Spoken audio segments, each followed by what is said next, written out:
Olá, o Senado agora está no ar com as notícias do Senado Federal. O plenário teve sessão nas tardes da quarta-feira de cinzas e desta quinta-feira. Os senadores aproveitaram para repercutir os assuntos que foram destaque fora da avenida neste carnaval. O plenário foi palco de um embate entre oposição e governo. Desta vez o motivo foi a reunião entre o ministro da Justiça, José Eduardo Cardoso, e advogados de empreiteiras que estão sendo investigadas pela Operação Lava Jato. Mas o que causou toda a polêmica foi exatamente a postura do ministro Cardoso, que trouxe 3 versões distintas para o mesmo episódio. Num primeiro momento, o ministro da Justiça negou a realização da audiência. Por que a negativa? Por que esconder o encontro? O que ali foi tratado? O que ali foi discutido? E não se pode requerer, como deseja o ministro, o manto protetor do sigilo, porque nesse instante, na República, não pode haver sigilo. Em primeiro lugar, é importante dizer que o ministro em nenhum momento negou que tenha recebido advogado e recebeu para tratar deste assunto, a Operação Lava Jato, 2 advogados da empresa Odebrecht, que o fizeram, solicitaram formalmente uma audiência com ele para tratar sobre reclamação e irregularidades que esses advogados julgavam ter na operação. Ele, como ministro da Justiça, tem a obrigação, senhor presidente, de receber, sob pena de cometer o crime de prevaricação. Outros senadores da oposição ainda lamentaram o momento político e econômico que o país vive. Onde é que nós erramos que dos indicadores tão fantásticos de um país que era exemplar, temos indicadores negativos de uma nação que hoje é deboche na imprensa internacional? Onde erramos? O que aconteceu? E nós que já estávamos aqui, erramos mais ainda, porque somos os líderes desse país. Mas a briga entre governo e oposição não foi tema de todos os discursos. Paulo Paim pediu aos colegas que derrubem o veto presidencial a um projeto de lei que reduz o INSS pago a empregados domésticos. A redução da alíquota do INSS irá estimular a legalidade do setor, ajuda o pequeno empregador, que é aquele que tem a sua empregada ou empregado domésticos.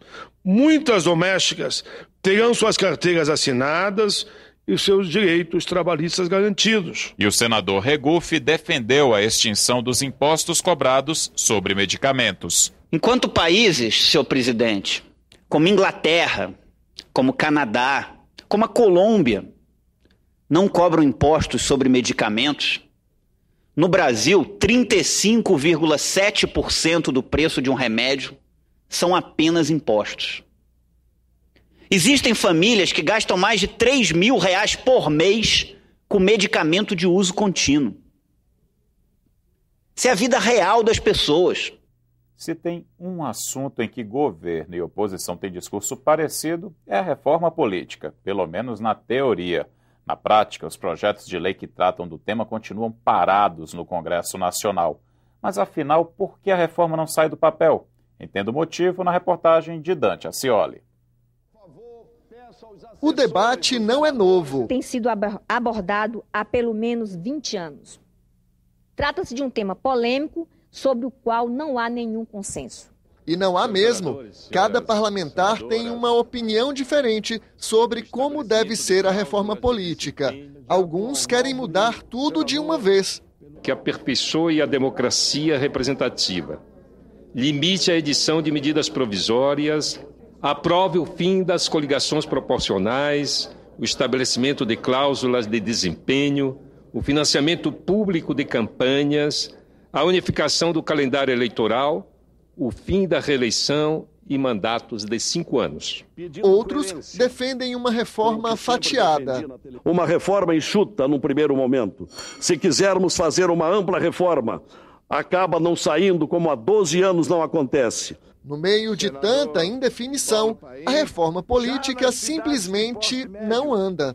A reforma política transformou-se na miragem nacional, no meio de um deserto de iniciativa e decisão. Quando conseguimos avançar no Senado, votar alguns itens da reforma política aqui, na Câmara para o projeto. Quando a Câmara avança em alguns projetos, vota os projetos, chega aqui, o projeto para. Os projetos param. Esse ano não. Parece que há uma disposição. Tanta disposição se traduz em números. Das 11 propostas de emenda à Constituição que os novos parlamentares apresentaram neste ano, 8 são sobre a reforma política. O senador Regufe, por exemplo, propõe o voto facultativo, o fim da reeleição para o Executivo e a revogação de mandato do político que descumpre as promessas de campanha. As pessoas hoje não acreditam em política. A sociedade não acredita em política. E não dá para quem tem responsabilidade pública achar que as coisas devem continuar desse jeito ou que está tudo normal, tudo natural. Porque não está. É preciso modificar as coisas. As novas propostas vão entrar numa fila que não é pequena.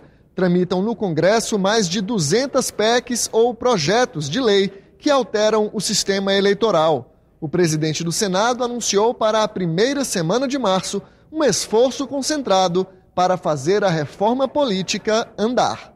O Senado tem pronto para votação em plenário 10 proposições que abarcam temas fundamentais da reforma, como um novo modelo de financiamento de campanhas, a proibição das coligações nas eleições proporcionais, a duração dos mandatos do Executivo, o percentual de vagas reservadas às mulheres e a desincompatibilização dos chefes de Executivo que tentam a reeleição. 2 PECs já foram discutidas em plenário e podem ser votadas em primeiro turno. Uma delas proíbe as coligações partidárias nas eleições para vereador, deputado estadual e federal. O povo não entende que um deputado federal seja eleito com 5.000 votos no maior estado do Brasil, São Paulo, e um candidato com quase 100.000 votos não é eleito.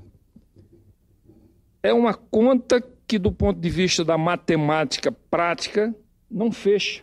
Outras 4 PECs ainda precisam ser discutidas antes de ir a voto. 2 exigem a desincompatibilização do presidente, governador ou prefeito que queira se reeleger. Outra acaba com o voto obrigatório. E a última dificulta a criação de novos partidos políticos. Existe no Tribunal Superior Eleitoral mais de 40 partidos tramitando para serem criados e se juntar aos 32 já existentes, fora tantos outros que estão aí colhendo assinatura para serem criados. Não dá mais, da mesma forma, para que tenhamos uma Câmara dos Deputados, onde os seus 2 maiores partidos representem apenas 25% do total de parlamentares, enquanto os outros 75% dos deputados estejam pulverizados em 26 legendas, muitas delas com apenas um único parlamentar. Além das PECs, o plenário pode votar 4 projetos de lei sobre a reforma política. Eles ampliam a participação das mulheres nas eleições proporcionais e mudam as regras para o financiamento das campanhas. Menos de 2 semanas após a abertura dos trabalhos legislativos de 2015, o Senado Federal já tem pela frente diversos novos projetos de lei para análise. Entre os temas tratados estão a preservação da água, mudanças no Código Penal e a obesidade infantil. Diante do aumento dos índices de obesidade infantil, com consequências negativas para toda uma geração, o senador José Medeiros propõe que as embalagens de bebidas açucaradas contenham uma advertência alertando para os malefícios do consumo abusivo. O alto índice de consumo de bebidas açucaradas, ele acaba trazendo um problema de saúde pública. E o objetivo desse projeto é justamente que ele sirva como uma grande campanha para que a sociedade fique alerta a respeito dos malefícios do alto consumo de açúcar. Para enfrentar a crise hídrica, um projeto do senador Humberto Costa amplia a oferta de água por meio de fontes alternativas. O objetivo é limitar o uso da água tratada apenas ao consumo humano, reciclando os efluentes para atividades agrícolas, paisagísticas e industriais. Muitas pessoas, sobretudo mulheres, são vítimas de ameaças que se repetem, comprometendo a integridade física, mental e a liberdade de ir e vir. A senadora Vanessa Graziotin quer introduzir no Código Penal o crime de intimidação contínua, com pena de reclusão de 1 a 5 anos. E numa iniciativa que visa aumentar a concorrência e as opções para os usuários, o senador Flecha Ribeiro pretende abrir para o capital estrangeiro a participação nas empresas de transporte aéreo. Você terá outras notícias a qualquer momento na nossa programação.